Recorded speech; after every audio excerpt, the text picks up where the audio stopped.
Yeah, So yeah. I think these companies exist for, I think what you said is a factor. I would not put it as number one. I think these companies exist because they are able to charge whatever they want, meaning they are not just rich, hundreds of millions of dollars of veteran compensation checks, okay, have gone to these companies. Not 100 million, not 200 million, hundreds of million, okay? It might be a billion. It might have crossed that billion level tier just in the last 3 years Wow. from the COVID Impact Act.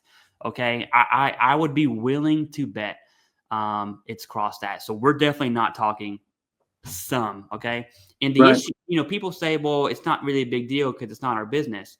Well, those are taxpayer dollars. One, it is our business, and two, that's money that should be going to the veteran. Now, this isn't on appeals. This isn't on the VA got it wrong and the veteran's been fighting. This is on initial claims. And I do want to say this. Is the VA process perfect? It's not. Does the VA process work? Yeah, it does. If you submit a claim, you don't have your medical records from service, you don't have a current diagnosis, you don't have anything. But when you submit that claim, the VA's duty to assist will kick in and you will be service connected given there's something in your records and given that you have a chronic condition. That happens a lot. Generally speaking, when we talk about Nexus letters and DBQs and having your evidence submitted, that's whenever you're fighting the VA. Okay. And so the initial claims process works. And if it didn't work, 8 million plus veterans wouldn't be service connected. One. So the process does work. Okay. And the reason these companies exist is because they can charge whatever they want. Now you have companies, and I'm not trying to blast this partnership on the channel. I'm sorry. But you have companies like VETCOMM who charge a flat fee of $11.97. That in my opinion should be the standard versus 5 times, 6 times the increase. There's a reason they're charging that much, and it's because they can. Okay, that's why. It's because they can.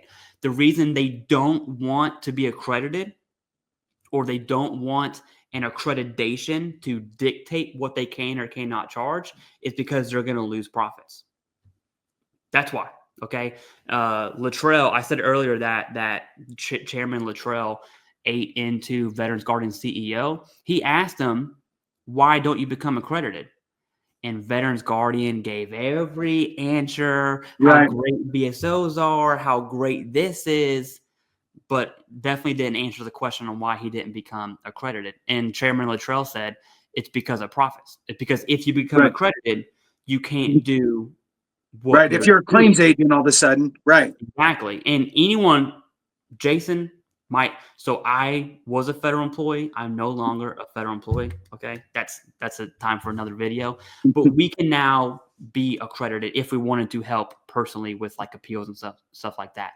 Meaning anyone can apply for accreditation.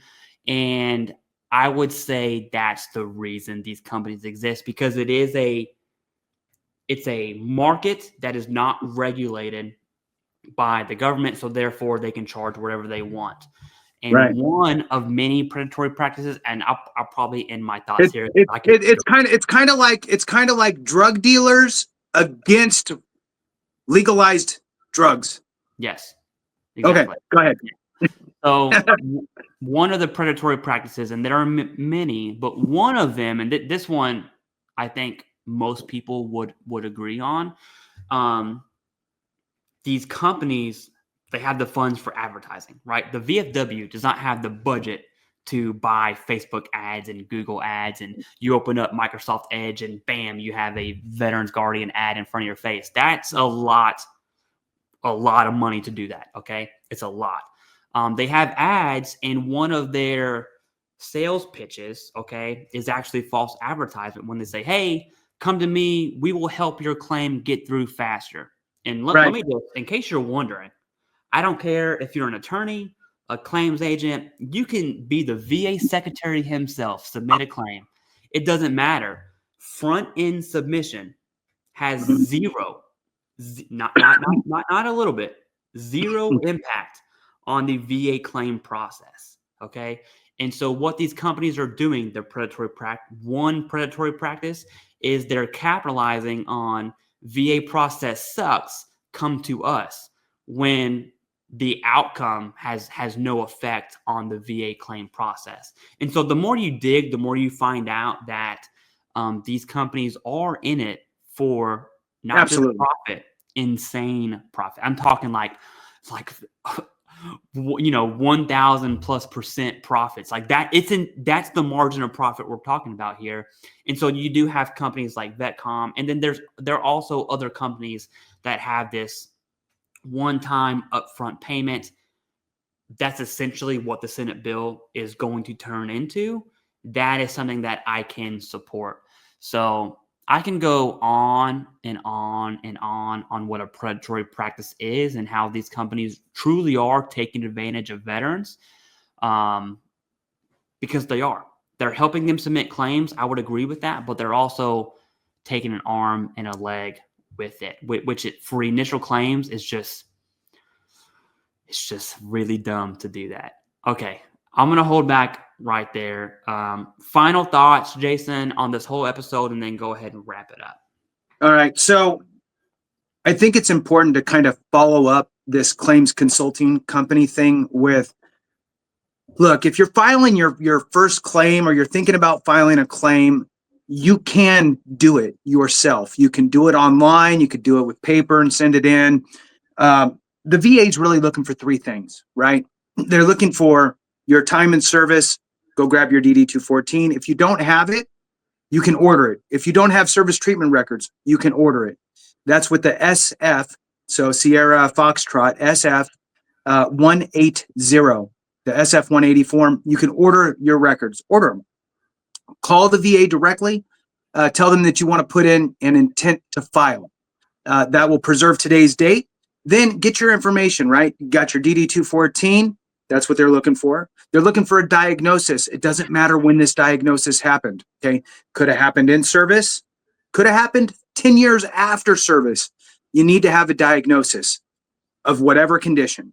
The next thing is the nexus. This is the most important piece. The nexus is the link between that diagnosed condition and your time in service. What the VA is looking for here is not necessarily show me that the military caused this problem, but rather show me that this problem either manifested during your time in service or as a result of your time in service. Now, in your medical records, if you have any mentions of that type of a condition, right? Like if you self-attested to migraines, for example, or painful swollen joints, at least you made some sort of documentation in there. You don't have to have been necessarily diagnosed in service. You can work with your doctor and have them put together a Nexus letter with all the rationale circled in with all the VA legalese to make sure that you have a solid claim to file. Work with your doctor with that. Incorporate verbiage from the schedule of ratings. If you need a DBQ, disability questionnaire, to help you establish the correct rating level, should you be a 10%, a 30, a 50? Where do you fall on that rating schedule? Work with your doctor with that.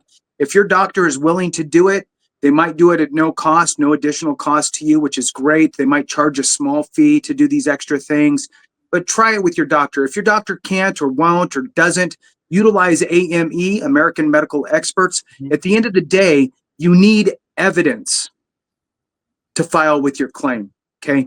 The link to AME is in the description. Check it out. Free consultation. They are not a claims consulting company. They are board certified doctors that understand the VA and all of the legalese that has to be required to get you the evidence that you need to support your claim. I'll tell you, if you go to a claims consulting company and you don't have the evidence you need, they're going to tell you to go do the same thing, but they're going to charge you a bunch of money to go do the same thing. So save yourself money, get the evidence you need, file your claim, and see what the VA says and comes back with.